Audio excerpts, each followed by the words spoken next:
ಹೇಗಾಯ್ತು? ಇಷ್ಟು ನಿಷ್ಕಾರವಾಗಿ ಹೇಳುತ್ತಿರುವೆಲ್ಲ, ನನ್ನೊಡನೆ ತಿಳಿಸಬಾರದೆ? ನಾನು ನಿಷ್ಕಾರಣವಾಗಿ ಅಳುತ್ತಿಲ್ಲ. ಈ ಪಾಂಚಾಲಿಯ ಅಳುವಿಗೆ ಒಂದಲ್ಲ 10 ಕಾರಣಗಳಿರುವವು. ನೀವಾದರೂ ಪುರುಷರು. ನಿಮ್ಮನ್ನು ಯಾರಾದರೂ ದೂರಿದರೆ, ಅಪಮಾನ ಪಡಿಸಿದರೆ ಸ್ವತಃ ನೀವೇ ಅವರಿಗೆ ಪ್ರತಿಕಾರ ಮಾಡುವಿರಿ. ಆದರೆ ಈ ಸ್ತ್ರೀಯರ ವಿಚಾರವು ಹಾಗಲ್ಲ. ಅವರು ಅನ್ನ ವಸ್ತ್ರಗಳಿಗಾಗಿ ಪರರನ್ನು ಆಶ್ರಯಿಸಬೇಕು. ಆತ್ಮಗೌರವವನ್ನು ರಕ್ಷಿಸಿಕೊಳ್ಳಲು ಅವರಿಗೆ ಅನ್ನರ ಆಶ್ರಯ ಬೇಕೇ ಬೇಕು. ಹೇ ಪರಮೇಶ್ವರ, ಇಂತಹ ಪರಾಧೀನ ಸ್ತ್ರೀ ಜಾತಿಯನ್ನು ಏಕೆ ಸೃಷ್ಟಿಸಿದೆ ದೇವ? ಹೊಳಬೇಡ ಪಾಂಚಾಲಿ, ಹೊಳಬೇಡ. ಸ್ತ್ರೀಯರ ಕಲಾವಿದನೆಯು ನಮ್ಮ ಸ್ವಾದದ ನಿಯಮ, ಭಗವತ್ ಸ್ವರೂಪದ ಖುಷಿಗಳ ಹಾಕಿ. ಆಹಾ, ಕೈ ಹಿಡಿದ ಪತ್ನಿಯನ್ನು ದ್ಯೂತದಲ್ಲಿ ಪಣವಾಗಿಟ್ಟು ಸೋಲುವಂತೆ ಆ ನಿಮ್ಮ ಋಷಿಗಳೇ ಆಜ್ಞಾಪಿಸಿದರಲ್ಲವೇ? ಪತಿಗಳಂತೆ ಪತಿಗಳು ತಪಸ್ಸು ಮಾಡಿ ಪಡೆಯಬೇಕು ನಿಮ್ಮಂತಹ ಪತಿಗಳನ್ನು. ಮಣ್ಣನ ಒಂದು ದಿನದ ವಿವೇಕದಿಂದ ನೀನಿಂದಲೂ ನಮ್ಮನ್ನು ಸಾಯಲು ಬಿಟ್ಟಿದ್ದಲ್ಲ. ಶಾಂತಿ ಶಾಂತಿ ಹೊರಬೀಳವಾಗಿ ನಲಪಚ್ಚಿನಾಗಿ ಬರ್ದಲ್ಲ.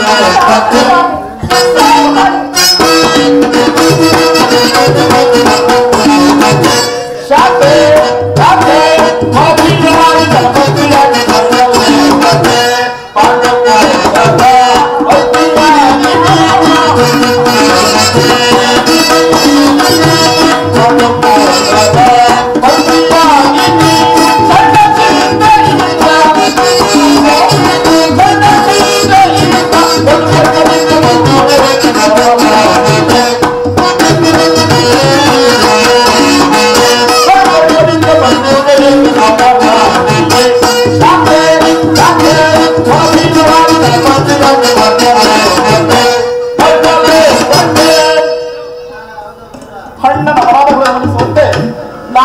ಎಷ್ಟೋ ಸಾರಿ ಹೇಳಿಕೊಳ್ಳಲಿರದೆ ಹಾಗಂತೂ ಹಾಗೆ ಹೋಯಿತು.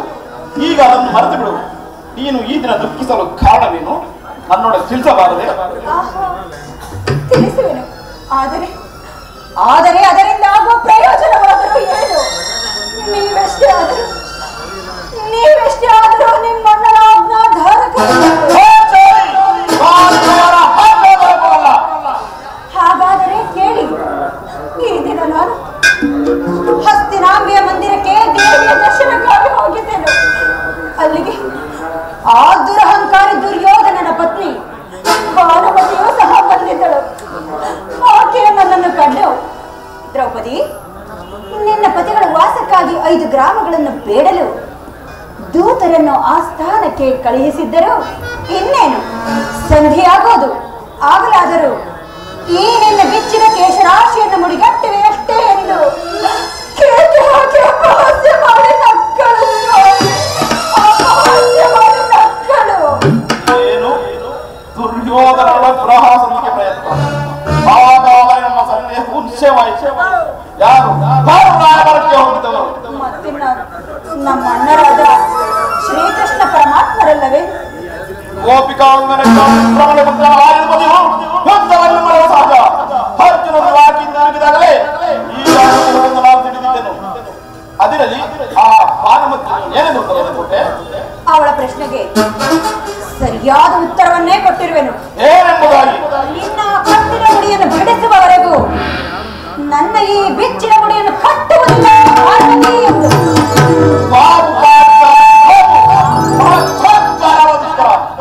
ನೀನು ನಮ್ಮ ಸಕಲ ಮಾಡುವಲ್ಲಿ ನಿನ್ನ ಚತುರತೆಯನ್ನು ಮುಗಿಸಿ, ಆದರೆ ನೀ ಚತುರಳು ಮಾತಿನಲ್ಲಿ ಮಹಾರಿಗಳು. ನೀನು ಎಷ್ಟಾದರೂ ನನ್ನ ಮುದ್ದಿನ ಛಾಣೆ ಅಲ್ಲವೇ?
ನಿಮಗೆ ನೆನಪಿದೆ? ಅದೇ ಹಿಂದೆ ಒಂದು ದಿನ ಈ ನನ್ನ ಬೆಚ್ಚಿದ ಕೇಶರಾಶಿಯನ್ನು ಕಂಡು ಕುರುಕುಲಾಂತಕ ಕಾಳರಾತ್ರಿ ಎಂದು ಸಂಬೋಧಿಸಿದಿರಿ. ಅದೇನೇನು ಹೇಳಿದಿರಲ್ಲವೇ?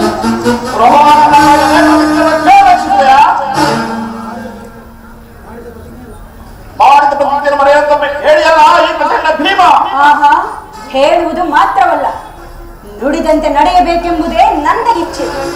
ನಾನು ಸುಮ್ಮನೆ ಇಚ್ಛಿಸಿದರೇನಾಯಿತು?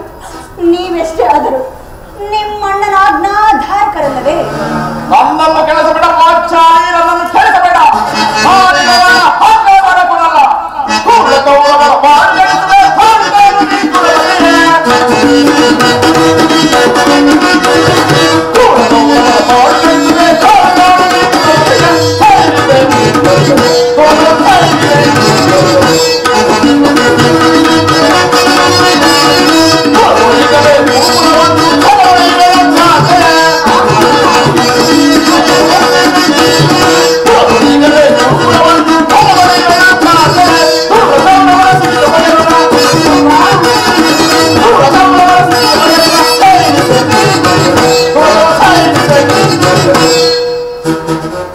ಶಾಂತಿಯನ್ನು ಬಯಸೋರು ಸಂಜೆ ಪ್ರಸ್ಥಾನವಾಗಲಿ. ಆದರೆ ನಾನು ಮಾತ್ರ ಯುದ್ಧವನ್ನು ಹಾಕುತ್ತಿದ್ದೇನೆ. ಧರ್ಮ ಪರಾಯಣ ಯುಧಿಷ್ಠಿರನು ದುರ್ಯೋಧನ ಅಂತ ಅಪರಾಧವನ್ನು ಆದರೆ ನಾನು ಮಾತ್ರ ಕ್ಷಮಿಸುವುದಿಲ್ಲ ಪಾಂಚಾಲಿ, ಕ್ಷಮಿಸುವುದಿಲ್ಲ.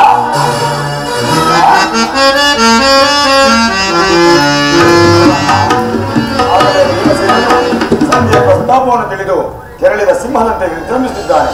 ಅವನನ್ನು ಸಮಾಧಾನಪಡಿಸಲು ನಿನ್ನ ಹೊರತು ಮತ್ತಾರೋ ಶಕ್ತರಲ್ಲ. ಈ ಸಾರಿ ಅವನ ಕೋಪಕ್ಕೆ ದ್ರೌಪದಿಯೇ ಕಾರಣವೆಂದು ತೋರುವುದು. ಶ್ರೀಕೃಷ್ಣನು ಹೇಳುತ್ತಿದ್ದನು, ಜಗತ್ತಿನ ಸುಖ ದುಃಖಗಳಿಗೆಲ್ಲ ಸ್ತ್ರೀಯರೇ ಮೂಲ ಕಾರಣವೆಂದು. ಅರ್ಜುನನು ಕೌರವರೊಡನೆ ಯುದ್ಧಕ್ಕಿಂತ ಈ ನನ್ನ ಸಹೋದರನ ಕೋಪವನ್ನು ಶಮನ ಮಾಡುವುದೇ ನನಗೆ ದುಸ್ಸಾಧ್ಯವಾಗಿರುವುದು. ಭೀಮಸೇನ ಸಹೋದರ, ನನ್ನಲ್ಲಿ ಕೋಪವೇ ತಮ್ಮ.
ನನ್ನಲ್ಲಿ ಕೋಪವೇ ತಮ್ಮ?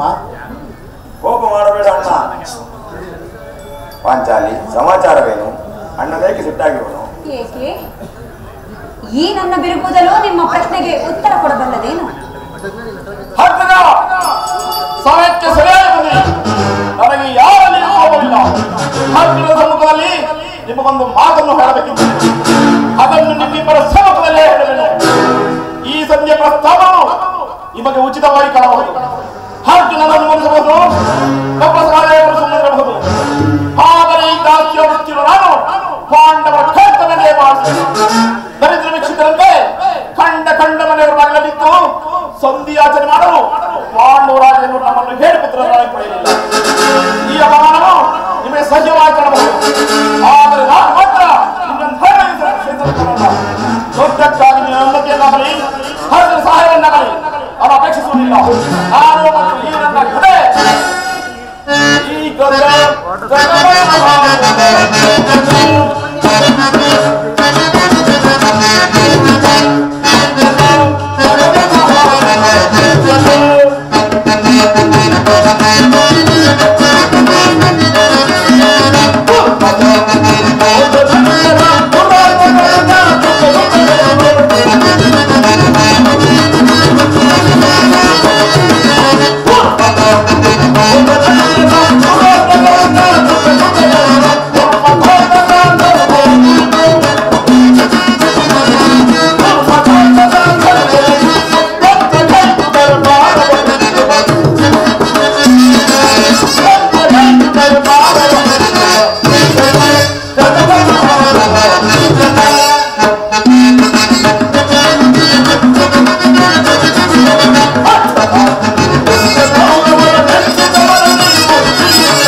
ನಿನ್ನ ಕೋಪವನ್ನು ತಡೆಯುವ ಶಕ್ತಿ ನನಗಿಲ್ಲ.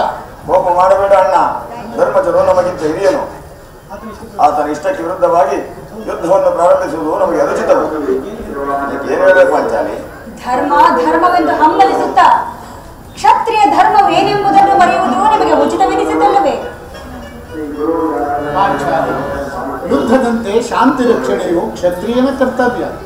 ನಾವು ಒಂದು ವೇಳೆ ಅಭಿಮಾನಕ್ಕೆ ವಶರಾಗಿ ಯುದ್ಧವನ್ನು ಪ್ರಾರಂಭಿಸಿದರೆ ಮುಂದಿನ ಅವಿಚಾರಕ್ಕಾಗಿ ದುಃಖಿಸಬೇಕಾಗುವುದು.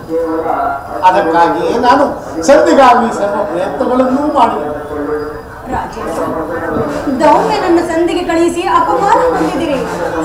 ಈಗ ಶ್ರೀಕೃಷ್ಣ ಪರಮಾತ್ಮನನ್ನು ಕಳುಹಿಸಿ ಅಪಮಾನಕ್ಕೆ ಗುರಿಪಡಿಸಿದಿರಲ್ಲ ಎಂಬುದೇ ನನ್ನ ಚಿಂತೆ. ಏನೇ ಕೋಲಾಹಲ?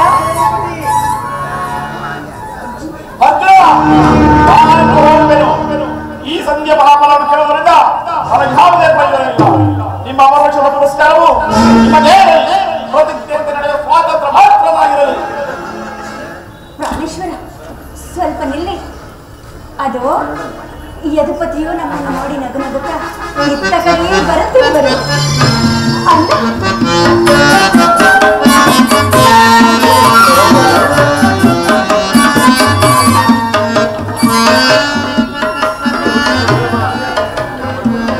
ವಾಸುದೇವ, ಪಾಂಡುಪುತ್ರರ ಪ್ರಣಾಮಗಳನ್ನು ಸ್ವೀಕರಿಸು. ವಿಜಯಶಾಲಿಯಾಗ ಧರ್ಮನಂದನ. ವಾಸುದೇವ, ಈ ಭೀಮನ ಪ್ರಣಾಮಗಳನ್ನು ಸ್ವೀಕರಿಸು. ಭೀಮ, ನಿನಗೂ ಮಂಗಳವಾಗಲಿ.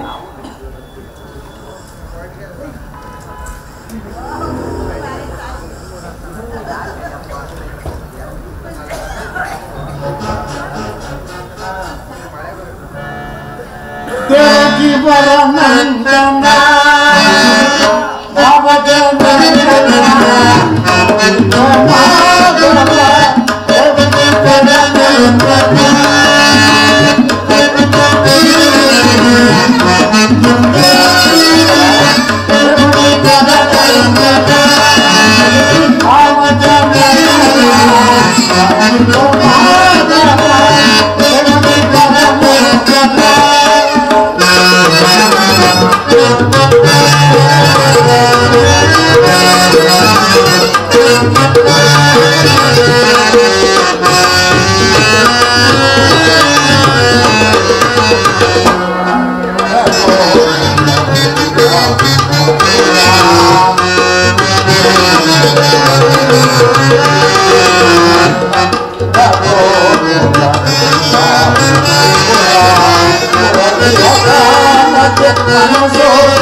ಪರಮಾತ್ಮ, ಹೋದ ಕಾರ್ಯವೇನಾಯಿತು? ಹೋದವರೇ ಕೃಷ್ಣನಲ್ಲವೇ? ಅಂದರೆ ಎಲ್ಲವೂ ಸಮರ್ಪಕವಾಗಿಯೇ ನಡೆಯಿತು. ಭೀಷ್ಮ ದ್ರೋಣಾದಿಗಳು ನನ್ನನ್ನು ವಾಗಿ ಸ್ವಾಗತಿಸಿದರು. ಸದ್ಯ ವಿಚಾರವು ನಡೆಯಿತಷ್ಟೇ ಪರಮಾತ್ಮ. ನಡೆಯಿತು. ನನಗೆ ಸಾಧ್ಯವಿಲ್ಲ. ನಾನು ಹೋಗಬೇಕು. ಪ್ರಾಣೇಶ್ವರ, ಸ್ವಲ್ಪ ನಿಲ್ಲಿ. ನಮ್ಮ ಅಣ್ಣನ ಮಾತು ಮುಗಿಯಲಿ. ಅಣ್ಣನ ಮಾತು ಮುಗಿದ್ರಲ್ಲಿ ನನ್ನ ತಾಳ್ಮೆ ಮುಗಿಯುವುದು. ಸಭೆಯಲ್ಲಿ ಏನು ನಡೆಯಿತು? ಎಲ್ಲವೂ ತಕ್ಕ ರೀತಿಯಲ್ಲಿ ನಾನು ನಿರೀಕ್ಷಿಸಿದಂತೆಯೇ ನಡೆಯಿತು. ಈ ಸಮಸ್ಯೆ ಮಾತುಕೊಳ್ಳಲು ಬೇಡ. ಹಗ್ಗದ ಅಪೇಕ್ಷೆಯಂತೆ 5 ಗ್ರಾಮಗಳ ಸಂಧಿಯಾಯಿತೆ. ನಾನು ಓದದ್ದು ಅದಕ್ಕಾಗಿ ಅಲ್ಲವೇ ಭೀಮಸೇನ? ಕೃಷ್ಣ, ಈಗ ತಿಳಿದು ನಿನ್ನ ವಿಮತ. 14 ವಸತಿ ಬರಲಿ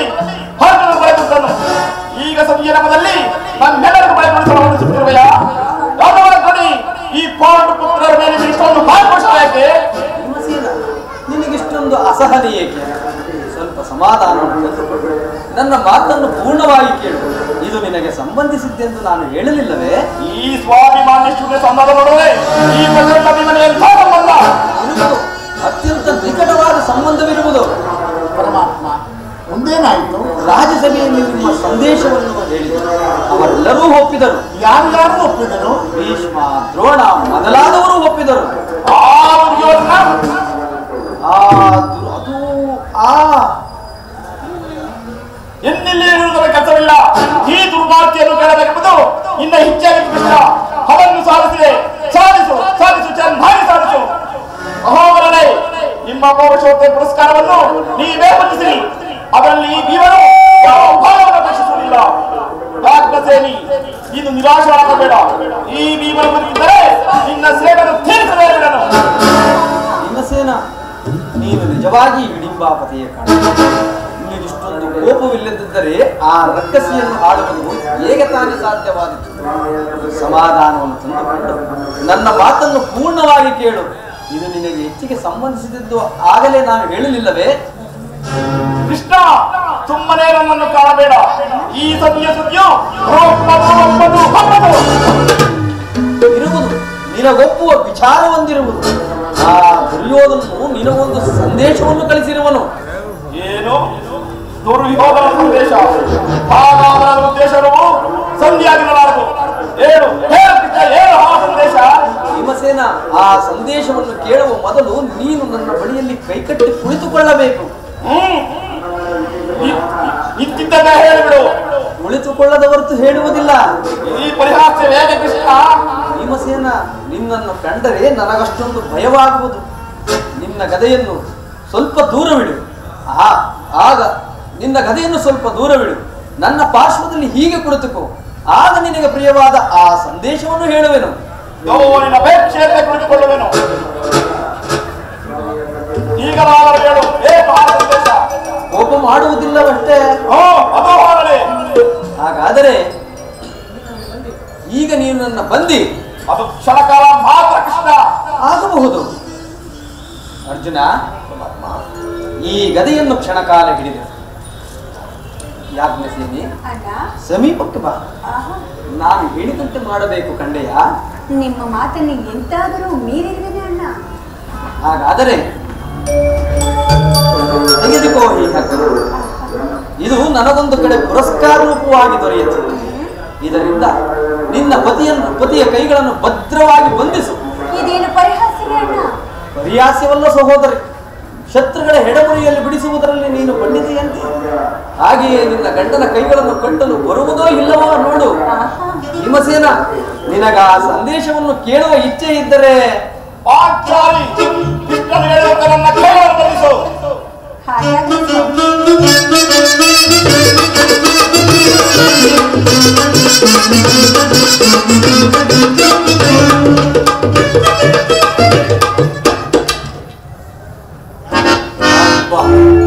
ಈಗ ಸಮಾಧಾನವಾಯಿತು.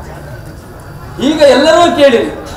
ಭೀಮನನ್ನು ಬಂಧಿಸಿರುವ ಹಗ್ಗವು ಇಂದು ರಾಜ್ಯಸಭೆಯಲ್ಲಿ ನನ್ನ ಅಂಗಾಂಗಗಳನ್ನು ಬಂಧಿಸಿರುವ ಹಲವಾಗಿತ್ತು. ಏನು ಹೇಳಿದೆ ಕೃಷ್ಣ?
ದುರಾತ್ಮರು ಯಾರು ದುರಾತ್ಮರು. ಇಷ್ಟು ಮಾತ್ರವಲ್ಲ, ಮತ್ತಿನ್ಯಾರು ದುರಾಭಿಮಾನಿಯಾದ ದುರ್ಯೋಧನ ಆಜ್ಞೆ ಮಾಡಿದನು, ದುರಾಚಾರಿಯಾದ ಅವನ ತಮ್ಮ ದುಶ್ಯಾಸನು ಈ ಕಾರ್ಯವನ್ನು ಮಾಡಿದನು. ಮತ್ಯಾರಿಗೆ ಸಾಧ್ಯ ಇಂತಹ ದುಸ್ಸಾಹಸ? ವಾಚಾಲಿ ನನ್ನ ಕೈಗಳನ್ನು ಬಿಚ್ಚು. ಈ ರೀತಿಯ ಕೃತ್ಯದಿಂದ ದುರ್ಯೋಧನ ದುರಾಭಿಮಾನವು ಶಿಖರವನ್ನು ಮುಟ್ಟಿತು. ನಮ್ಮ ಪ್ರಿಯ ಬಂಧುವಾದ ಶ್ರೀಕೃಷ್ಣನನ್ನು, ಪಾಂಡವರ ರಾಯಭಾರಿಯನ್ನು ಈ ರೀತಿಯ ಅಪಮಾನ ಮಾಡಿದ್ರೆ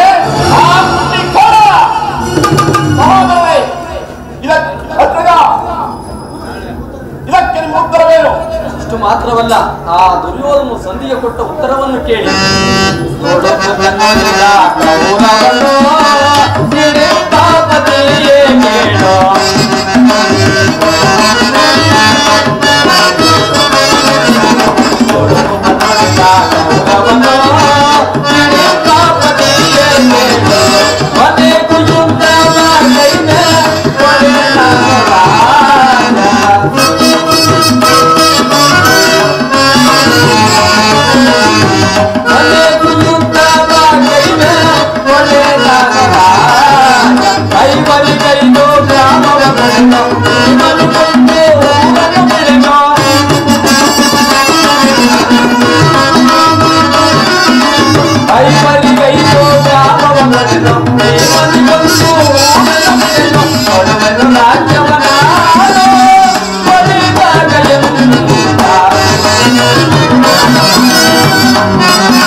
ಭೂಮಿಯನ್ನು ಕೊಡಲು ಆತನು ಒಪ್ಪಲಿಲ್ಲ.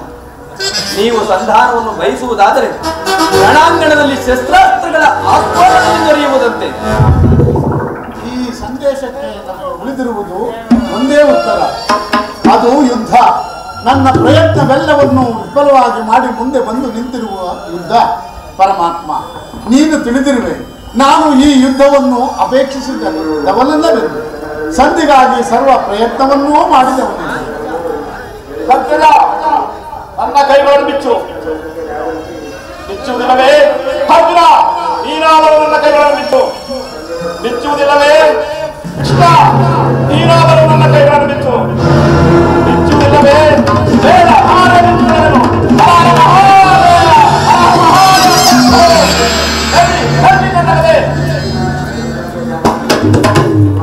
ಈಗ ಕೇಳಿರಿ ಇವರ ಪ್ರತಿಜ್ಞೆಯನ್ನು. ಹಿಂದೆ ದುರ್ಯೋಧನ ಟೋಲಕದಲ್ಲಿ ನಮ್ಮ ಹೃದಯವು ಗೌರವ ಪರಮಾವಧಿಯನ್ನು ಮುಟ್ಟಿದಾಗ ಅದರಿಂದ ಅಪಮಾನಿತವಾಗಿ ಮುಕ್ತ ಕೇಶಗಳ ಕುಳಿತಿದ್ದ ಪಾಂಚಾಲನ ಸಮ್ಮುಖದಲ್ಲಿ ಪ್ರತಿಜ್ಞೆ ಮಾಡಿದ್ದೆನು. ಯುದ್ಧಕ್ಕೆ ಸನ್ನದ್ಧರಾಗುವ ಮೊದಲು ಪುನಃ ಪ್ರತಿಜ್ಞೆ ಮಾಡುವೆನು.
ಪುಡಿ ಮಾಡದೆ ಹೋದರೆ ಅವರ ಗೋಳದ ಮರಣವೇ ಪ್ರಾಪ್ತಿಯಾಗಲಿ. ಕೃಷ್ಣ ಅದಕ್ಕೆ ನಿನ್ನ ಪಾಲನೆ. ಹರ ಮಹಾದೇವ, ಹರ ಮಹಾದೇವ, ಹರ ಮಹಾದೇವ.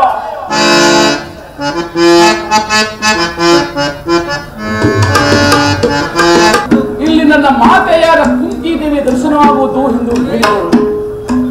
ಯಾವ ಕಡೆ ನೋಡಿದರು ಮಾತೆಯ ದರ್ಶನವೇ ಕಾಣುತ್ತಿಲ್ಲವಲ್ಲ. ದೇವ ಭಗವಂತ, ನಿನ್ನ ಜ್ವಲಂತ ಪ್ರಭೆಯಿಂದ ಈ ಸೃಷ್ಟಿಯು ಮೊದಲಿಂದ ಬೆಳೆದುತ್ತಾ ಬಂದಿರುವೆ.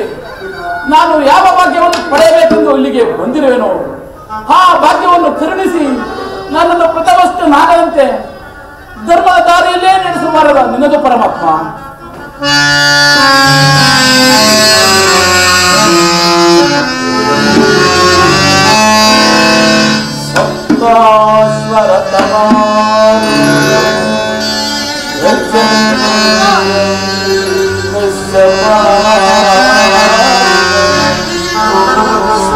ಪದ್ಮಧರಂ ದೇವಂ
ನನ್ನ ಏಕಾಗ್ರತೆಯನ್ನು ಏಕೆ ಭಂಗಪಡಿಸಿದೆ ತಾಯಿ?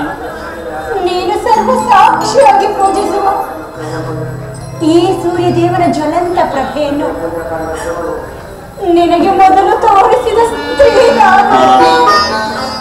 ಈ ನಿರ್ಭಾಗ್ಯ ಸ್ತ್ರೀಯರನ್ನು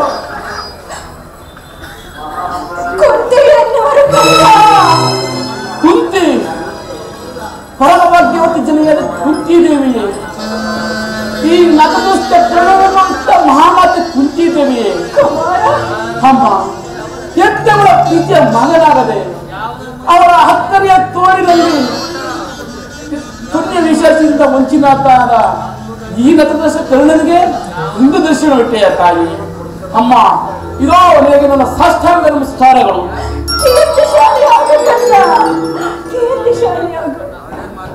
ಎಂತಹ ಕೀರ್ತಿ ಅಮ್ಮ ನನ್ನದು, ಎಂತಹ ಕೀರ್ತಿ.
ದ್ರೋಹವೇನು ತಾಯಿ?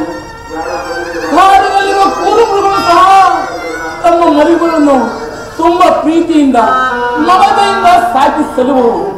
ಹೀಗಿರುವಲ್ಲಿ ನೀನು ಮಾತ್ರ ನಿರ್ದಯಳಾಗಿ ನನ್ನನ್ನು ಗಂಗಾ ನದಿಗೆ ಬಿಸಾಡುವುದಕ್ಕೆ ನಾ ಮಾಡಿದಂತಹ ಅಪರಾಧವಾದರೂ ಹೇಳುತ್ತಾರೆ. ಈ ಪಾಪಿಯ ದೇಹವನ್ನು ಅಲ್ಲಿರುವ ಚಲಚರಗಳು ತಿಂದುಲೇ ಬಿಟ್ಟು ಬಿಟ್ಟವಲ್ಲ. ಅಮ್ಮ, ಪಾಂಡು ವಂಶದ ಮಹಾವೃಕ್ಷದಿಂದ ನನ್ನನ್ನು ಕಿತ್ತು ಬೀಸಿಟ್ಟು ವಿಭಿನ್ನ ಸವರಣಕ್ಕೆ ಅಪವಾದ ವಿರುದ್ಧ ವಿಭಿನ್ನ ಸವರಣಕ್ಕೆ ನನ್ನನ್ನು ಹೇಗೆ ತಡೆದೆಯಮ್ಮ? ಅಮ್ಮ, ಕರ್ಮಾರ್ಜುನ ಮಧ್ಯೆ ಸೋದ ಸಂಬಂಧವನ್ನು ಸೇರಿಸಬೇಕಾದ ನೀನು ನಮ್ಮಿಬ್ಬರ ನಡುವೆ ದ್ವೇಷದ ಕವಲನೇಕೆ ಸೃಷ್ಟಿಸಿದೆ ತಾಯಿ. ಅಮ್ಮ, ಹೋಗಿ ಈ ಜಗತ್ತೆಲ್ಲವೂ ನನ್ನನ್ನು ಸೂತ ಹೀನ ಎಂದು ಏಸುತ್ತಿರುವಾಗ ಒಂದೇ ಒಂದು ಮಾತಿನಿಂದ ಪರಿಹರಿಸಬಹುದಾದ ನೀನು ಏಕಮ್ಮ ಸುಮ್ಮನಾದೆ. ಹೇಗಮ್ಮ, ನನ್ನ ಪ್ರಶ್ನೆಗಳಿಗೆ ಉತ್ತರವಿಲ್ಲವೇ? ಹೋಗಲಿ, ನನ್ನ ಪ್ರಶ್ನೆಗಳೆಲ್ಲ ಪ್ರಶ್ನೆಗಳಾಗಿಯೇ ಉಳಿಯಲಿ. ಎಷ್ಟಾದರೂ ನೀನು ನನ್ನ ಹೆತ್ತ ತಾಯಿ, ದೈವಕ್ಕೆ ಸಮಾನರು. ನಿನ್ನನ್ನು ದೂಷಿಸಿದರೆ ನಾನು ಪರಮ ಪಾಪಿಯಾಗುವೆ. ಇಷ್ಟು ದಿನದ ಮೇಲಾದರೂ ಮಗನ ನೆನಪು ಬಂದಿದ್ದಲ್ಲ, ಕರುಣೆ ತೋರಿದ್ದಲ್ಲ. ಈ ಉಪಕಾರದ ಭಾರವನ್ನು ನಾನು ಹೇಗೆ ತೀರಿಸಿ ತಾಯಿ?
ನೀನು ಜೀವಿಸಿರುವ ವಿಚಾರವೇ ನನಗೆ ತಿಳಿದಿರಲಿಲ್ಲ. ಈಗ ತಾನೇ ಶ್ರೀಕೃಷ್ಣ ಪರಮಾತ್ಮರಿಂದ ನಿನ್ನೆಲ್ಲ ವಿಚಾರವನ್ನು ತಿಳಿದು ನಿನ್ನನ್ನು ನೋಡಲೆಂದು ಓಡೋಡಿ ಬಂದೆನು ಕಣ್ಣ, ಓಡೋಡಿ ಬಂದೆನು. ಕುಮಾರ, ನಿನ್ನೆಲ್ಲ ಕಷ್ಟಗಳಿಗೆ ಈ ಪಾಪಿ ಕುಂತಿಯೇ ಕಾರಣಳು. ನನ್ನನ್ನು ಕ್ಷಮಿಸು ಕಣ್ಣ, ನನ್ನನ್ನು ಕ್ಷಮಿಸು ಮಗನೇ, ಕ್ಷಮಿಸಪ್ಪ. ಅಮ್ಮ, 5 ಜನ ವೀರಪುತ್ರ ನಡೆದ ವೀರಮಾತೆ, ನೀನು ಈ ರೀತಿ ಮಾತನಾಡುವುದು ಬಾಲಕನಾದ ನನಗೆ ಶ್ರೇಯಸ್ಕರಲ್ಲ. ಅಮ್ಮ, ನೀನು ಪಾಪಿಯಲ್ಲ ತಾಯಿ. ಅಮ್ಮ, ಪವಿತ್ರವಾದ ಪಾದ ಪೂಜೆ ಮಾಡುತ್ತಿರುವ ಪಾಂಡವರವೇ ಸೂತ್ರಶಾಲಿಗಳು. ಪಾಪಿಯಾದ ನನಗೆ ಅಂತಹ ಭಾಗ್ಯ. ಪಾಪಿಯಲ್ಲ ತಾಯಿ, ಪರಮ ಪವಿತ್ರಳು. ನಿನ್ನ ಪಾದ ಪೂಜೆಯನ್ನು ಮಾಡುತ್ತಿರುವ ಪಾಂಡವರವೇ ಸೂತ್ರಶಾಲಿಗಳು. ಪಾಪಿಯಾದ ನನಗೆ ಅಂತಹ ಭಾಗ್ಯ ಎಲ್ಲಿ ಬರಬೇಕು ತಾಯಿ. ಅಮ್ಮ, ನಿನ್ನ ಧರ್ಮದಲ್ಲಿ ನಾನು ಜನಿಸಿ ನದಿಯ ಪಾಲಾದೆ. ನನ್ನ ಕರ್ಮವೇ ನನ್ನನ್ನು ನದಿಗೇಡು ಮಾಡಿತು. ನನ್ನ ಕರ್ಮವೇ ನನ್ನನ್ನು ಗುರು ಶಾಪದಲ್ಲಿ ಮುಗಿಸಿತು. ನನ್ನ ಕರ್ಮವೇ ಭೀಷ್ಮರ ಬುದ್ಧಿ ಮಾತನ್ನು ನಿಲ್ಲಿಸಿತು. ನನ್ನ ಕರ್ಮವೇ ನನ್ನನ್ನು ಕುಲಿಗೇಡಿ ಎಂದು ಈ ಜಗದಿಂದ ಜರಿಯಿತು. ಆದರೆ ಪಂಚಪಾಂಡವರ ಮಹಾಪುತ್ರಗಳನ್ನು ಈ ಜಗತ್ತಿಗೆ ಬೆಳೆಸಿದ ಮಹಾತಾಯಿ ಧರ್ಮರಾಯ, ಭೀಮ, ಅರ್ಜುನ, ನಕುಲ ಸಹದೇವರಲ್ಲಿ ಆನಂದಿಸಿ ತುತ್ತುಡಿಸಿ ತುಟ್ಟರಲ್ಲಿ ಹಾಡಿ ಬೆಳೆಸಿದ ಹಾಲಿನ ಕೈಗಳಿಂದ ನನ್ನನ್ನು ಆಡಿಸಿವೆ ತಾಯಿ. ಇಲ್ಲ ಇಲ್ಲ, ಅಂಥ ಭಾಗ್ಯ ಈ ಪಾಪಕರಣಿಗೆ ಎಲ್ಲಿಂದ ಬರಬೇಕು ತಾಯಿ. ಬಿಡಿತಾಯಿ ನನ್ನ ಮನದ ವ್ಯಥೆಯನ್ನು. ಆದದ್ದು ಆಗಿ ಹೋಯಿತು. ಈಗಲಾದರೂ ನಿನ್ನ ಸಹೋದರರೊಡನೆ ಕೂಡಿ ಸುಖವಾಗಿ ಬಾಳುವಂತೆ ಇದೊಂದು ಮಾತನ್ನು ಬಿಟ್ಟು ಇದು ಏನದನ್ನು ಕೇಳಿ ನಡೆಸುವೆನು.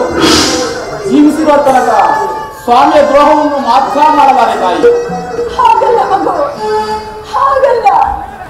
ಹೆತ್ತ ತಾಯಿಯಾಗಿ ನಾನೇ ನಿನ್ನಲ್ಲಿ ಭಿಕ್ಷೆ ಬೇಡುತ್ತಿರುವಾಗ ನೀನು ಆ ಕೌರವರೊಡನೆ ಸೇರಿಕೊಂಡು ಪಾಂಡವರ ಮೇಲೆ ಇಷ್ಟೊಂದು ದ್ವೇಷ ಸಾಧಿಸಬಾರದು. ಅವರ ಮೇಲಿನ ವೈರತ್ವವನ್ನು ಕಳೆ ಸೌಭ್ರಾತೃ ದಾನ ಮಾಡು ಕರ್ಣ. ಅಮ್ಮ, ನೀನು ವೀರಮಾತೆ, ನೀನೇ ಹೇಳು. ವರದಾತನನ್ನು ತೊರೆಯದೆ ಆತನು ನನ್ನನ್ನೇ ನಂಬಿ ಯುದ್ಧ ಹೂಡಿರುವಾಗ, ಆತನ ಕಾರ್ಯಗಳು ನನ್ನಿಂದಲೇ ಸಾಧಿಸಬೇಕಾಗಿರುವಾಗ ಇಂತಹ ಸಂಬಂಧಗಳನ್ನು ಕಲ್ಪಿಸಿಕೊಂಡು ಆತನನ್ನು ತೊರೆದರೆ ನಾನು ಕೊಲೆಪಾತಗಿಂತಲೂ ಕಡೆಯಾಗುವುದಿಲ್ಲವೇ? ನನ್ನ ತಂದೆ ತಾತನೀರು ನರಕಕ್ಕೆ ಬೀಳದಿಹರೆ ನಾಳೆ ಹುಟ್ಟುವ ಮಕ್ಕಳು ಮೊಮ್ಮಕ್ಕಳು ಕರ್ಣದಿಂದ ನೀತಿನಿಂದ ಅಪಮಾನದಿಂದ ಶಪಿಸದೆ ಇಂತಹ ಸನ್ನಿವೇಶದಲ್ಲಿ ವೀರಮಾತೆಯಾದ ನೀನು ಹಿತಬೋಧನೆಯನ್ನು ಮಾಡುತ್ತಾಯಿ. ನಿಶ್ಚಯ ಮಗ, ನಿನ್ನ ಮಾತು ನಿಜವಪ್ಪ. ಆದರೆ ನೀನು ಪಾಂಡವರ ಬೆನ್ನನ್ನು ಬೆನ್ನ ಸಹೋದರನಲ್ಲವೇ? ಅವರ ಕ್ಷೇಮವನ್ನು ಬಳಸಬೇಕಾದದ್ದು ಹಿರಿಯನಾದ ನಿನ್ನ ಕರ್ತವ್ಯವಲ್ಲವೇ? ನೀವಾರು ಜನ ಸೇರಿ ಹಸ್ತಿನಾವತಿಯ ರಾಜ್ಯಭಾರ ಮಾಡುವುದನ್ನು ನಾನು ಕರ್ತವ್ಯವನ್ನೇ ಸಂತೋಷಿಸಬಾರದು. ಅಮ್ಮ, ಅಂತಹ ಅದೃಷ್ಟ ಈ ಪಾಪಿಗಳಿಗೆ ಎಲ್ಲಿ ಬರಬೇಕು ತಾಯಿ? ಅಮ್ಮ, ಸಾಮಾನ್ಯ ಮನುಷ್ಯರಿಗೂ ನಿರಾಸಾಯವಾಗಿ ದೊರಕಬೇಕಾದ ಮಾತೃ ಪ್ರೇಮವನ್ನು ನಿರಾಕರಿಸದ ನೀನು ಇಂದು ರಾಜದಾಸಿಯನ್ನು ತೋರ್ತೀವಲ್ಲ ತಾಯಿ. ಅಮ್ಮ, ಇದುವರೆಗೂ ಆ ಸಹೋದರ ಎಂಬ ಭಾವನೆ ನನ್ನಲ್ಲಿಲ್ಲ. ಇದು ನನ್ನ ತಪ್ಪೆ. ಅಮ್ಮ, ಪಾಂಡವರ ಪ್ರಾಣವೇ ನನ್ನ ಪ್ರಾಣವನ್ನು ಶ್ರೀಕೃಷ್ಣ ಪರಮಾತ್ಮನು ಹೇಳಿರುವಾಗ ಅವರ ಪ್ರಾಣಕ್ಕೆ ಭಯದಲ್ಲಿ ಬಂತು ತಾಯಿ, ಭಯದಲ್ಲಿ ಬಂತು. ಲೋಕೈಕ ವೀರನಾದ ನೀನೇ ಆ ಕೌರವರೊಡನೆ ಸೇರಿಕೊಂಡು ಪಾಂಡವರ ಮೇಲೆ ಇಷ್ಟೊಂದು ದ್ವೇಷ ಸಾಧಿಸುತ್ತಿರುವಾಗ ನಾನು ಭಯಪಡದೆ ಹೇಗಪ್ಪ ಧೈರ್ಯವಾಗಿರುವುದು? ಹೋಗಲಿ ಬಿಡು, ಹೋಗಲಿ ಬಿಡು. ಅವರವನ ಬಾಳುವ ಇಚ್ಛೆ ಇಲ್ಲದಿದ್ದರೆ ವ್ಯಕ್ತಿಗಳು ನಾಳಿನ ಯುದ್ಧದಲ್ಲಿ ನೀನು ಪರಮುಖನಾಗಿ ಬಿಡು ಕಂದ. ಅಮ್ಮ, ಈ ಕರ್ಣನು ಅಂತಹ ನೀಚನಲ್ಲ. ನನ್ನ ಎರಡು ಬಾಹುಗಳಲ್ಲಿ ಬಲ ಇರುವವರೆಗೂ, ನನ್ನ ದೇಹದ ನರನಾಡಿಗಳಲ್ಲಿ ಕೊನೆಯಾದ ರಕ್ತ ಇರುವವರೆಗೂ ಯುದ್ಧದಲ್ಲಿ ಹೋರಾಡಿ ನನ್ನ ಸ್ವಾಮಿಗಾಗಿಯೇ ಗೆಲ್ಲುವ. ಅಮ್ಮ, ಆತನಿಗೆ ನನ್ನಲ್ಲಿರುವ ವಿಶ್ವಾಸವನ್ನು ನೀನೇನು ಬಲ್ಲೆ ತಾಯಿ? ನನ್ನ ಈ ಪ್ರಪಂಚವೆಲ್ಲವೂ ನನ್ನನ್ನು ಸೂತನೆಂದು ಈನ ಕುಲದವನೊಂದು ದೂಡಿಸಿ ಬಿಟ್ಟಾಗ ಈ ರವಿಕುಮಾರನ ಭಾಗ್ಯಕ್ಕೆ ದೈವವಾಗಿ ಮಾನವನಾಗಿ ರಕ್ಷಕನಾಗಿ ಬಂದು ಸಂರಕ್ಷಿಸಿದ ಮಹಾಸ್ವಾಮಿಯಲ್ಲವೇ? ಅಮ್ಮ, ಈ ಪ್ರಪಂಚವೆಲ್ಲವೂ ನನ್ನನ್ನು ಹೀಯಾಳಿಸುತ್ತಾ ಇದ್ದಾಗ ಈ ಕುಲ ನನ್ನನ್ನು ರಾಜಿ ತಪ್ಪಿ ಆಲಗಿಸಿ ಅಂಗ ದೇಶದ ಅರಸನ್ನಾಗಿ ಮಾಡಿ ಕುರು ಸಾಮ್ರಾಜ್ಯದಲ್ಲಿ ಆಡಳಿತವನ್ನಾಗಿ ಮಾಡಿ ಭರತ ಖಂಡದಲ್ಲಿಯೇ ಕಣ್ಣಿಗೊಂದು ವಿಶಿಷ್ಟ ಸ್ಥಾನ ಮಾನವ ಸಿಗುವಂತೆ ಮಾಡಿ ಬಹು ಪ್ರೀತಿಯಿಂದ ಮಮತೆಯಿಂದ ಸಾಕ್ಷಿ ಸಲ್ಲಿಸಿದ ಆನಂದ ಕೌರವ ಸ್ವಾಮಿಯನ್ನು ನಾ ಹೇಗೆ ತರಲಿ ತಾಯಿ? ತನ್ನ ಪ್ರಾಣದ ಪ್ರಾಣದಂತೆ ಹೃದಯದ ಸಕಲಂತೆ ಆತನು ನನ್ನನ್ನೇ ನಂಬಿ ಹುತ್ತ ಹೂಡಿರುವಾಗ, ಆತನ ಕಾರ್ಯಗಳು ನನ್ನಿಂದಲೇ ಸಾಧಿಸಬೇಕಾಗಿರುವಾಗ ಇಂತಹ ಸಂಬಂಧಗಳನ್ನು ಕಲ್ಪಿಸಿಕೊಂಡು ಆತನು ಕರೆಯುವುದು ಧರ್ಮವೇ? ಧರ್ಮದ ಹಾಗಲಾರದು. ನಾನು ಪರಮುಖನಾಗಲಾರೆ.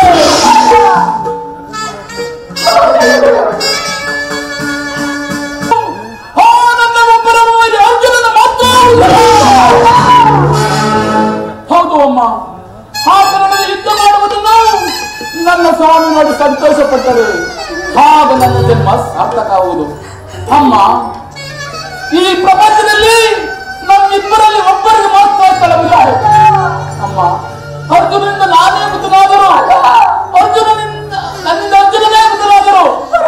ನಿನಗೆ 5 ಮಕ್ಕಳು ಉಳಿದೇ ಉಳಿದರು ತಾಯಿ, ನೀನು ಚಿಂತಿಸಬೇಡ ತಾಯಿ. ಅರ್ಜುನ ಮೇಲೆ ನಿನಗೆ ಏಕಪ್ಪ ಇಷ್ಟೊಂದು ದ್ವೇಷ? ಹೋಗಲಿ ಬಿಡು. ಆಯಸ್ಸಿದ್ದವರು ಎಲ್ಲಿಯಾದರೂ ಬದುಕೊಳ್ಳಲಿ. ಹೆತ್ತು ಹೊಟ್ಟೆಗದೇ ಸಂತೋಷ, ಅದೇ ಸಂತೋಷ. ಅಮ್ಮ, ಕುಮಾರ, ಕೊನೆಯದಾಗಿ ನನ್ನದೊಂದು ಮಾತನ್ನು ನಡೆಸಿಕೊಡುವೆ? ಅದೇನು ಕೇಳಮ್ಮ, ಹಾಗಲಿಂದ ನಡೆಸಿಕೊಡುವೆನು. ಸತ್ಯವಾಗಿಯೂ ನಡೆಸಿಕೊಡುವೆಯಾ? ಅಮ್ಮ, ನಿನ್ನ ಗರ್ಭದಲ್ಲಿ ಜನಿಸಿ ನಿನ್ನದೊಂದು ಮಾತನ್ನು ನಡೆಸಿಕೊಡಲಾದ ಕೊಡು ಪಾಪಿ ಎಂದು ಭಾವಿಸಿದೆಯಾ?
ಅಮ್ಮ, ಅದೇನು ಕೇಳುತ್ತಾಯಿ, ಆನಂದಿಂದ ನಡೆಸುವೆನು.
ಭಯಂಕರವಾದ ಯುದ್ಧದಲ್ಲಿ ನೀನು ಪಾಂಡವರೊಡನೆ ಯುದ್ಧ ಮಾಡುವಾಗ ಒಮ್ಮೆ ದೊಡ್ಡ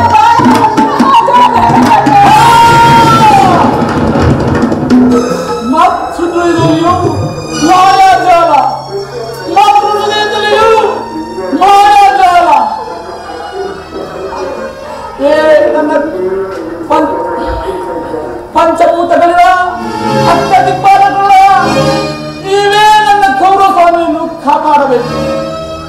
ನನ್ನ ಕೌರವ ಸ್ವಾಮಿ ಹೀಗೆ ಕಿಟ್ಟೆ ಅಮ್ಮ, ಆಗಬಹುದು ತಾಯಿ, ಆಗಬಹುದು.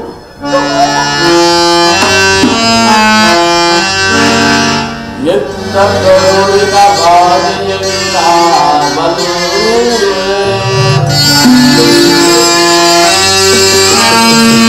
ಸತ್ಯ ಸಾಕ್ಷಿ ಧರ್ಮವನ್ನು ನಾವಿಡಬಲ್ಲೆ.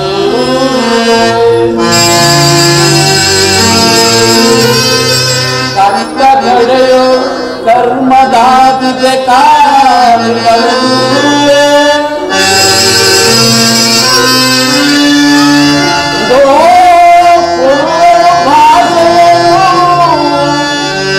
ಬಿಡುತ್ತಿದ್ದನು ಜನರೇ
ಶ್ರೀಕೃಷ್ಣ ಪರಮಾತ್ಮನ ಕುಟುಂಬ ಪಡಿಸಿತು.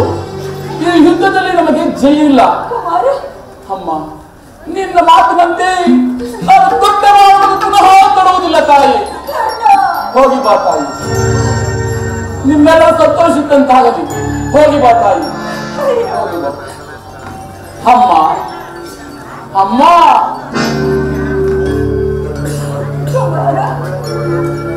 ಕಡೆಯದಾಗಿ ನನ್ನದೊಂದು ಮಾತನ್ನು ನಡೆಸಿಕೊಡೆಯ ತಾಯಿ. ಅದೇನೆಂದು ಹೇಳಬಹುದು? ಅಮ್ಮ, ಎಂತ ತಾಯಿಯ ಪ್ರಥಮ ದರ್ಶನವಾಯಿತು. ಬಹುಶಃ ಇದೇ ಕೊನೆ ದರ್ಶನವೆಂದು ತೋರುತ್ತದೆ. ಅಮ್ಮ, ಈ ಯುದ್ಧ ಮುಗಿಯುವವರೆಗೂ ನಾನು ನಿಮ್ಮ ಮಗನೆಂಬ ವಿಚಾರವನ್ನು ಯಾರಲ್ಲಿಯೂ ತಿಳಿಸಲಿಲ್ಲ. ಅಮ್ಮ, ದೈವವಶಾತ್ ಈ ಯುದ್ಧದಲ್ಲಿ ಏನಾದರೂ ಮೃತನಾದರೆ ಸತ್ಯ ಸಜನಾದ ಧರ್ಮರಾಜ ಶ್ರೀಗಳೆಂದರೆ ನನ್ನ ಉತ್ತರಾಜ್ಞಾದಿಗಳನ್ನು ನಿನ್ನ ಚರಣದಲ್ಲಿ ಬಿಟ್ಟು ಬೇಡಿಕೊಳ್ಳುವನು ತಾಯಿ.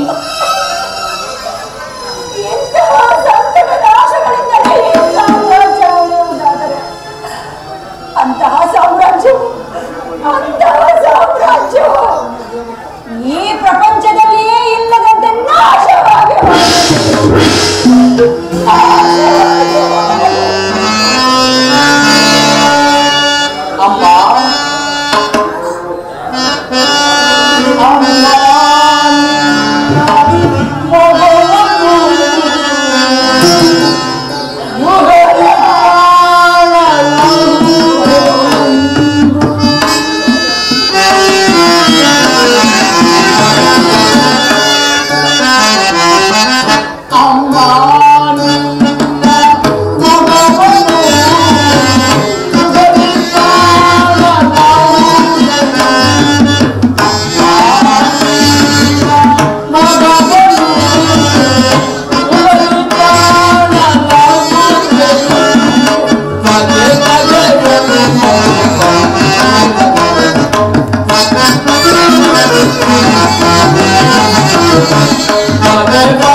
ಧೈರ್ಯವಾದ ಕುಲವಿಲ್ಲದವರು ಈ ಪ್ರಪಂಚದಲ್ಲಿ ಬದುಕಿದ್ದರೂ ಹೆತ್ತವಲ್ಲವೇ? ಇರಲಿ, ನೆಚ್ಚಿನವನ ಸ್ವಾಮಿ ಇಚ್ಛೆಗೆ ನೆಚ್ಚಿನವನ ಸ್ವಾಮಿಗೆ ಕಿಂಚಿಚ್ಚು ಚುಚ್ಚಲಾಗದೆ ಕೆಚ್ಚಿರುವ ತನಕ ಹೋರಾಡಿ ನನ್ನ ಸ್ವಾಮಿಗಾಗಿಯೇ ಮಡುವೆನು. ಉಳಿದಿದ್ದು ದೈವಿಚ್ಛೆ. ಅನೇಕರೇ ರಣಕ್ಕೆ ಹೋಗುವೆನು.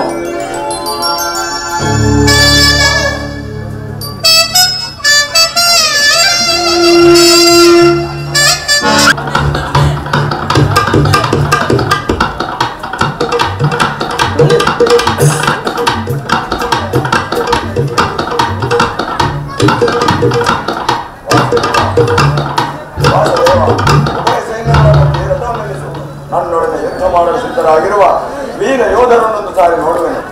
ದುರ್ಯೋಧನ ಹಿತಾಕಾಂಕ್ಷೆಯಿಂದ ಪ್ರಾಣಗಳನ್ನು ತೃಣಪ್ರಾಯವಾಗಿ ಪರಿಗಣಿಸಿ ಕುರುಕ್ಷೇತ್ರದಲ್ಲಿ ಸಮ್ಮಿಳಿತರಾಗಿರುವ ಕ್ಷತ್ರಿಯ ಯೋಧರನ್ನು ನನಗೆ ತೋರಿಸು. ನಿಜ ಅರ್ಜುನ.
ಸಮೇತವಾದ ಸೈನ್ಯವು ಪ್ರಚಂಡ ಚಂಡಮಾರುತದಿಂದ ಉನ್ಮಿಳಿತವಾದ ಸಾಗರದಂತೆ ಕಾಣುತ್ತಿದೆ. ಕೌರವೇಶ್ವರನು ತನಗೆ ಪ್ರಿಯರಾದ ಕರ್ಣ ದುಶ್ಯಾಸನರೊಡನೆ ಅಶ್ವಾರೂಢನಾಗಿ ಸೇನಾರಚನೆಯನ್ನು ಪರಿಶೀಲಿಸುತ್ತಿರುವ ಅವನ ಹಿಂದೆ ಸೌಬಲ ರಾಜ ಶಕುನಿ, ಜಯದ್ರಥನ ಬಲಗಡೆ ಒಂದೇ ವಿಧವಾದ ಚಿತ್ರಾಶ್ವ ರಥಗಳಲ್ಲಿ ಕುಳಿತಿರುವುದು ದುರ್ಯೋಧನ 98 ಮಂದಿ ಸಹೋದರರು. ಅವರ ಸಮೂಹದಲ್ಲಿ ದುರ್ಯೋಧನನ ಮಕ್ಕಳೂ ಇರುವರು. ಅವರ ರಕ್ಷಣೆಗಾಗಿ ಧನುರ್ಧಾರಿಯಾದ ದ್ರೋಣನು ಸ್ವಲ್ಪ ಮುಂದೆ ನಿಂತಿರುವುದು. ದ್ರೋಣನ ಪಾರ್ಶ್ವದಲ್ಲಿ ವಲ್ಕಲಧಾರಿಯಾಗಿ ಗಂಭೀರ ಮುದ್ರೆಯಿಂದ ನಮ್ಮತ್ತ ನೋಡುತ್ತಿರುವವನೇ ಅಶ್ವತ್ಥಾಮನು. ಇತ್ತ ನೋಡು ಪಾರ್ಥ, ಸ್ವರ್ಣಮಯವಾದ ಅಷ್ಟಾಶೋಭಿತ ರಥದಲ್ಲಿ ಶ್ವೇತ ವಸನಧಾರಿಯಾಗಿ ಕುಳಿತಿರುವ ಆ ಮಹಾಪುರುಷನೇ ಕೌರವರ ಸೇನಾಧಿಪತಿ ಭೀಷ್ಮ. ನರೆಗೂದಲಿಂದ ತುಂಬಿದ ಅವನ ಮಸ್ತಕದಲ್ಲಿ ವಜ್ರ ಖಚಿತವಾದ ಅಧಿಕಾರದ ಮುಕುಟವು ಬೆಳಗುತ್ತಿರುವುದು. ಪಾರ್ಥ, ಆತನು ನಿಮ್ಮ ಪೂಜ್ಯ ಪಿತಾಮಹನು, ಭರತ ವಂಶದ ಕೀರ್ತಿ ಜ್ಯೋತಿ. ಯುದ್ಧವನ್ನು ಪ್ರಾರಂಭಿಸುವ ಮೊದಲು ಆತನಿಗೊಂದು ಸಾರಿ ವಂದಿಸು ಪಾರ್ಥ. ಆಜ್ಞೆ ಮಾಧವ. ಭೀಷ್ಮಂ ಗುರು ಪಿತಾಮಹ, ನಿನಗೆ ವಂದಿಸುವನು. ಅರ್ಜುನನ ಪ್ರಣಾಮಗಳನ್ನು ಸ್ವೀಕರಿಸು.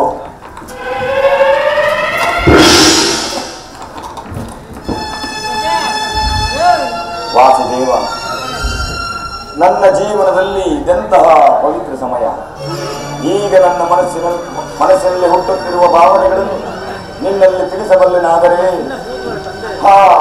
ಇದೇನು ಅರ್ಜುನನ ಪತನವೇ ಅಥವಾ ಉತ್ಥಾನವೇ? ಮಿತ್ರ, ಏನಾಯಿತು? ಏಕೆ ವಿಚಲಿತನಾಗಿರುತ್ತದೆ?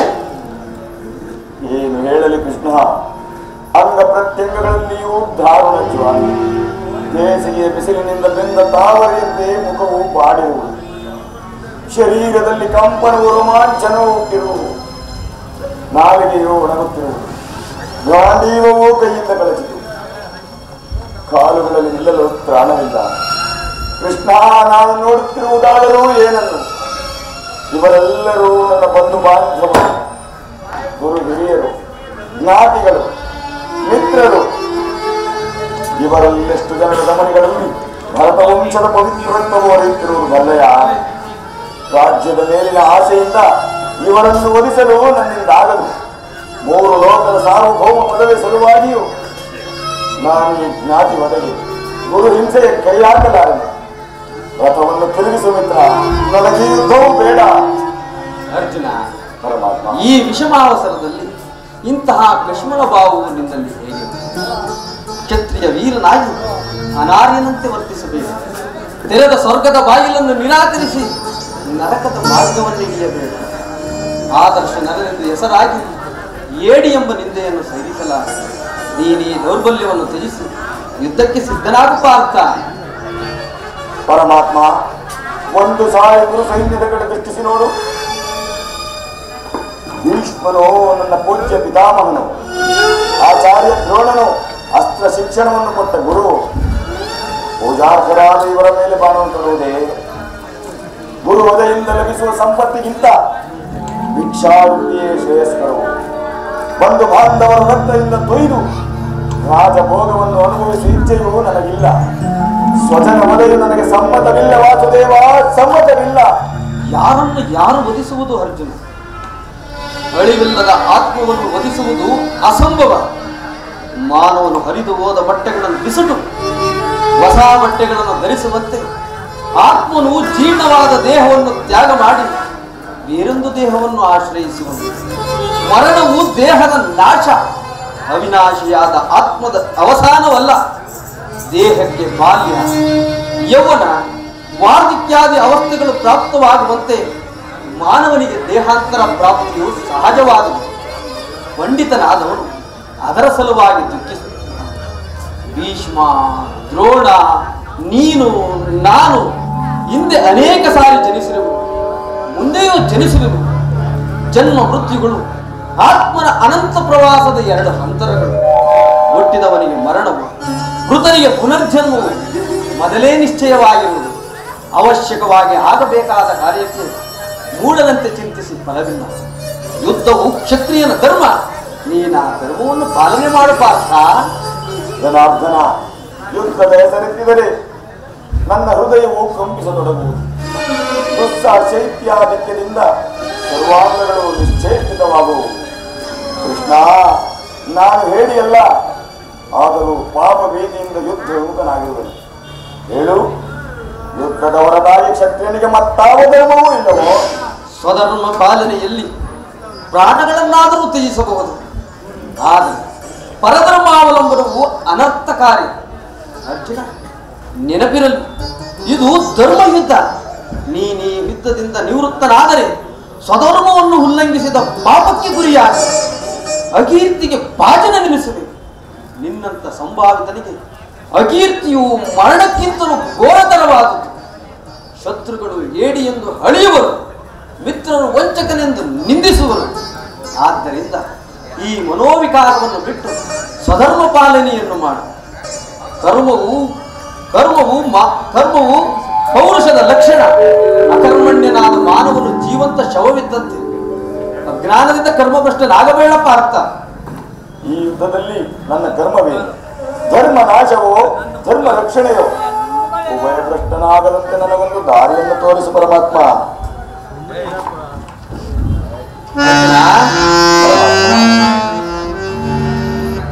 ಅಸ್ತಿನಂ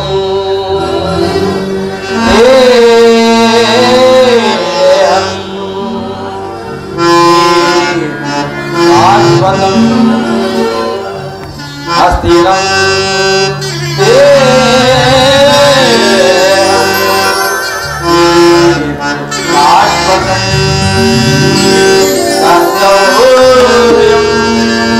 ಮಾನವ ಧರ್ಮ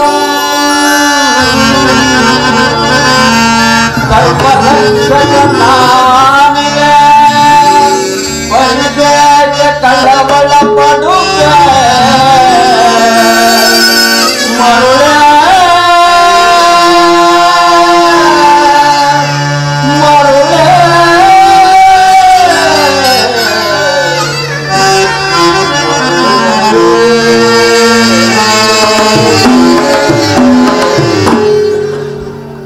ಕರ್ಮವು ಮಾನವ ಜೀವನದ ಕಾರ್ಯಮಾರ್ಗ. ನೀನೀಗ ಕರ್ಮ ತತ್ಪರನಾಗಿ ಫಲಾಫಲಗಳನ್ನು ಚಿಂತಿಸದೆ ನಿರ್ದಿಷ್ಟ ಕರ್ಮವನ್ನಾಚರಿಸಿ. ಏಕೆಂದರೆ ಮಾನವನು ಕರ್ಮಕ್ಕೆ ಮಾತ್ರ ಅಧಿಕಾರಿ, ಫಲವು ಅವನ ಅಧೀನವಲ್ಲ. ಸಿದ್ಧಿ ಅಸಿದ್ಧಿಗಳನ್ನು ಸಮಾನ ಭಾವದಿಂದ ಕಾರ್ಯಾಚರಣೆ ಮಾಡುವುದೇ ಮಾನವನ ಕರ್ತವ್ಯ. ಅಸ್ತ್ರಗಳನ್ನು ಧರಿಸು, ಕರ್ಮಯೋಗಿ ಎನಿಸು. ಇಹದಲ್ಲಿ ಕೀರ್ತಿಯನ್ನು, ಪರದಲ್ಲಿ ಸ್ವರ್ಗವನ್ನು ಪಡೆಯುವ ಪಾರ್ಥ. ಈ ದಿವ್ಯವಾಣಿಯಿಂದ ನನ್ನ ಹೃದಯದ ಪ್ರಸ್ತುತ ಪ್ರಜ್ಞೆ 10 ದಿನಗಳ ಘೋರ ಯುದ್ಧದ ತರುವಾಯ ಭೀಷ್ಮನು ಪರಾಜಿತನಾದನು. ಇಂದು ನಮ್ಮ ವಿಜಯ ಸೂರ್ಯನು ಉದಯವಾದಂತೆಯೇ ಎಂದು ಭಾವಿಸಿದ್ದನು. ಆದರೆ ದ್ರೋಣನ ಚಕ್ರವ್ಯೂಹವನ್ನು ನೋಡಿ ನನ್ನ ಆಸೆಯೆಲ್ಲವೂ ಭಂಗವಾಯಿತು ಸಹೋದರ. ಅಗ್ರಜ, ವ್ಯೂಹದ ಮಹಾದ್ವಾರದಲ್ಲಿ ಸ್ವತಃ ದ್ರೋಣನೆಂದು ದುರ್ಜರಾಗಿದ್ದರು. ಅವನನ್ನು ಜಯಿಸಿ ವ್ಯೂಹವನ್ನು ಬೀರಿಸಲು ಯಾರಿಂದಲೂ ಸಾಧ್ಯವಿಲ್ಲ. ನಾನು ನನ್ನೆದುರು ಪ್ರಯತ್ನಿಸಿ ನಿರಾಶನಾಗಿ ಹಿಂದಿರುಗಿದೆನು. ಭೀಮ ಕೃಷ್ಣಾರ್ಜುನರು ಇಲ್ಲಿದ್ದರೆ ಬಹಳ ಚೆನ್ನಾಗಿತ್ತು. ಅರ್ಜುನನು ವ್ಯೂಹಭೇದ ಪದ್ಧತಿಯನ್ನು ಅರಿತಿದ್ದರು. ಇದರ ಉಪಾಯವೇನು ಸಹೋದರ? ಕೃಷ್ಣಾರ್ಜುನರು ಯುದ್ಧಭೂಮಿ ಮತ್ತೊಂದು ಪಾಠದಲ್ಲಿ ಸಂಶಕ್ತ ಪಡೆ ಬಹಳಷ್ಟಿರುವರು. ಅವರು ಬೇಗ ಬರುವ ಸಮಯವಿಲ್ಲ. ಹಾಗಾದರೆ ಇದಕ್ಕೊಂದು ಉಪಾಯವೇನು? ಜಾಗೃತೆಯಾಗಿ ಒಂದು ಉಪಯೋಗ ಗೊತ್ತಾಗಬೇಕು. ಇಲ್ಲದಿದ್ದರೆ ಪರಾಜಯ ಖಂಡಿತ. ನಿಮ್ಮ ಕೈಯಲ್ಲಿ ಈ ಗದೆ ಇರುವಾಗ, ಪೂಜ್ಯ ತಂದೆ ಕಪಿಧ್ವಜವು ಹುದ್ದು ಭೂಮಿಯಲ್ಲಿ ಹಾರಾಡುತ್ತಿರುವಾಗ ಪಾಂಡವರಿಗೆ ಅಪಜಯವೇ? ಈಗ ನಮಗೆ ಒದಗಿರುವಂತಹ ಅಪ್ಪತ್ತವರೇನು ದೊಡ್ಡಪ್ಪ? ಅಭಿಮನ್ಯು, ದ್ರೋಣನ ಚಕ್ರವ್ಯೂಹವನ್ನು ಭೇದಿಸುವ ಶಕ್ತಿ ನಮ್ಮಲ್ಲಿಲ್ಲ. ಕೌರವರ ಬಾಣ ಪರಂಪರೆಗಳಿಂದ ರಚಿತವಾದ ಆ ವ್ಯೂಹವನ್ನು ಭೇದಿಸುವುದು ಕಷ್ಟಸಾಧ್ಯ. ದೊಡ್ಡಪ್ಪ, ನಾನು ಇದಕ್ಕೋಸ್ಕರ ಸೂಚನೆ ಬೇಕಾಗಿದ್ದ.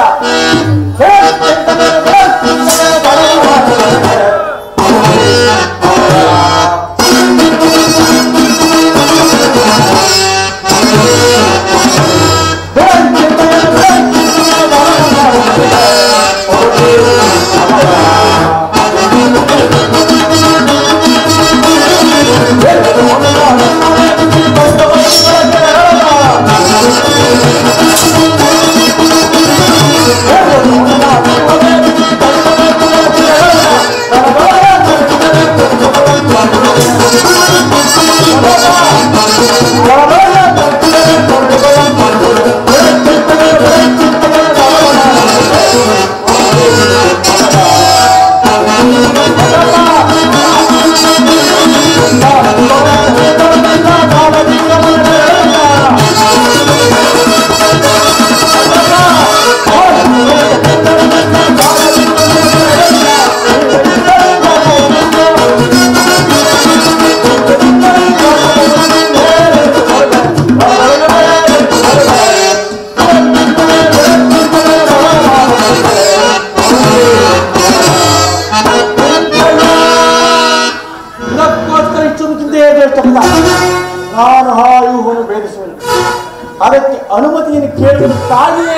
ಬಂದದ್ದು. ಪಾಪವನ್ನು ಪಾಪ ನಮ್ಮ ವಂಶಕ್ಕಿಂತ ಕುಮಾರ, ದೊಡ್ಡಪ್ಪ, ಅಭಿಮನ್ಯು, ಇದು ನಿನ್ನಿಂದ ಆಗತಕ್ಕ ಕೆಲಸವಲ್ಲ. ಹಾಗೂ ನಾವು ಇವರೆಲ್ಲರೂ ಜನಿಸಿದ್ದು ಇಂತಹ ದುಸ್ಸಾಧ್ಯವಾದ ಕಾರ್ಯಕ್ಕೆ ನಿನ್ನನ್ನು ಕಳಿಸುವುದು ಲೋಕಾಭಿಮತವೆನಿಸುತ್ತದೆ. ದೊಡ್ಡಪ್ಪ, ನಾನು ಚಿಕ್ಕವರೆಂದು ಈ ರೀತಿ ಹೇಳುತ್ತಿರುವೆಯ? ನಿನ್ನ ಮುಂದಿರುವ ಈ ಪಾರ್ಥನಂದನ ದೇಹವು ಚಿಕ್ಕದಿರಬಹುದು, ಆದರೆ ಅದರೊಳಗಿನ ಜೀವ ಜ್ಯೋತಿಯು ಚಿಕ್ಕದಲ್ಲ. ಶಾಂತತೆ ಚಿರಪ್ರಕಾಶದಿಂದ ಜಾಜ್ಯಮಾನವಾಗಿ ಬೆಳಗುತ್ತಿದೆ. ಸಾಹಸ ಪ್ರಭಾ ಫಲಕದಿಂದ ವಿಜೃಂಭಿಸುತ್ತಿದೆ. ಅದು ತನ್ನ ಮಹತ್ ಪ್ರಕಾಶದಿಂದ ಕುರುಕ್ಷೇತ್ರವನ್ನು ಬೆಳಗಲು ಅನುಮತಿಯನ್ನು ಕೊಡು.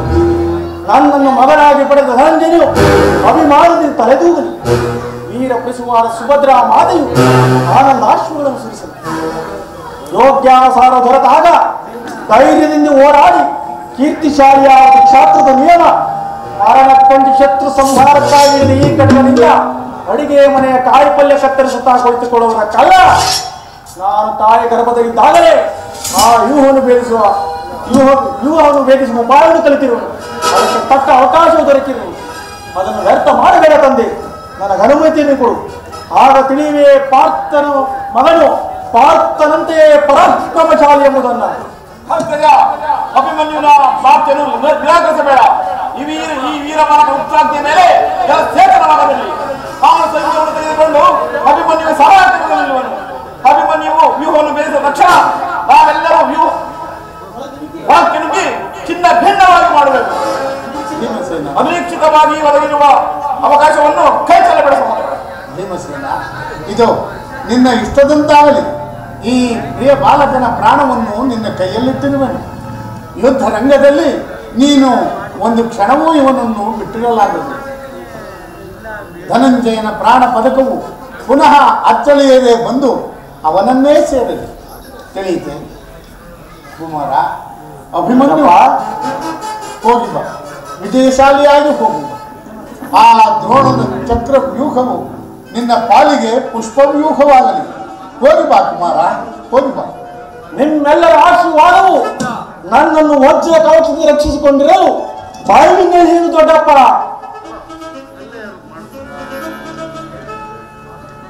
ದೊಡ್ಡಪ್ಪ, ಕುಮಾರ, ದೊಡ್ಡಪ್ಪ, ಕುಮಾರ.